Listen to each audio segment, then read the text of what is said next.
In the quiet town of Ina, Illinois, a place with fewer than 500 residents, the Dardeen family lived a simple, peaceful life. Keith and Elaine Dardeen were known as kind, hardworking, devoted parents. They were expecting their second child and planning a future filled with hope. But in November of 1987, something evil came to Ina. Something vicious, something merciless, something that wiped out an entire family with such brutality that even seasoned investigators struggled to comprehend it. More than 35 years later, the murders remain unsolved, and the questions surrounding the case are as chilling as the crime itself. Keith Dardeen worked at a local water treatment plant. Elaine was a dedicated mother to their 3-year-old son, Peter. They lived in a small mobile home just off Route 37. The family was so close-knit that neighbors often saw them walking together, hand in hand, around the property. But recent changes had made Keith uneasy. The area was experiencing an uptick in violent crime, rapes, murders, and disappearances. Keith grew so concerned that he told his mother they were thinking of moving. He even listed the mobile home for sale. He felt danger closing in. He had no idea how close it already was.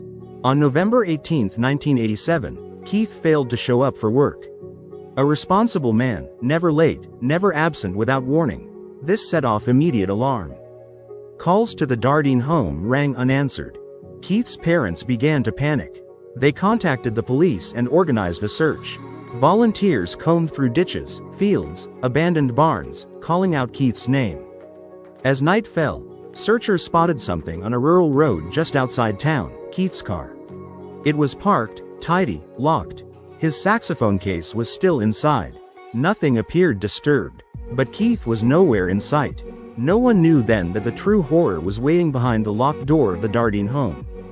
When police entered the trailer the next day, they encountered a scene so savage that some officers later said it changed them forever. Inside the bedroom lay the bodies of Elaine, Peter, and the family's newborn baby. The newborn, yes, newborn, because Elaine had gone into labor during the attack. She gave birth in the midst of unimaginable violence. She delivered her baby alive.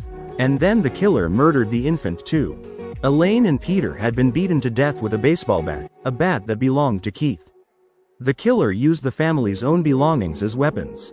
There were no signs of sexual assault, no forced entry, no robbery. It was pure rage, pure evil. Investigators knew immediately. This was not random. Someone came to the Dardeen home with one purpose: total destruction. But the nightmare still wasn't over. While investigators processed the horrific scene at the house, a troubling fact remained. Keith was missing. Some theorized Keith snapped and murdered his own family, fleeing into the countryside. It felt impossible. Keith was gentle, soft-spoken, deeply devoted to his wife and son, but detectives had to consider every possibility. Then came the discovery that ended that theory forever. A farmer found Keith's body in a nearby field. He had been beaten, gagged, and shot 3 times. His body showed signs of torture. He had been found only a short distance from where his car was discovered. The brutality was so intense that police were stunned one person could have done all this. But the evidence suggested the killers, one or more, first abducted Keith, murdered him, and then returned to the home to kill Elaine and the children. This reversed the entire narrative. The killer didn't snap in a moment of rage. The killer planned this. The killer wanted the Dardeens dead, all of them. Over the years, detectives have explored every theory imaginable. 1. A random stranger or serial killer. In the late 1990s, notorious serial killer Tommy Lynn Sells confessed to murdering the Dardeens. But his story changed multiple times. Critical details shifted. He couldn't describe the home or layout.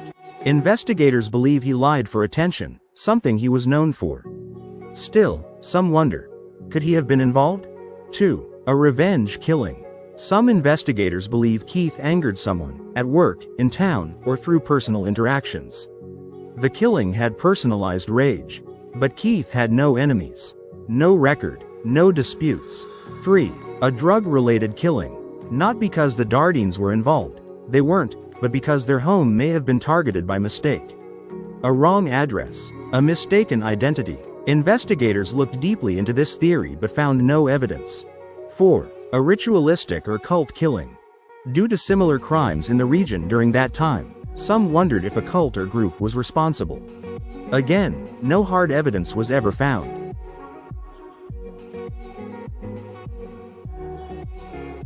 Police believe this is the strongest theory. There were no signs of forced entry. Elaine likely opened the door for the killer, suggesting she recognized them. And whoever it was, they were comfortable enough to spend considerable time inside the home. This wasn't a rushed crime. It was deliberate. Someone knows the truth.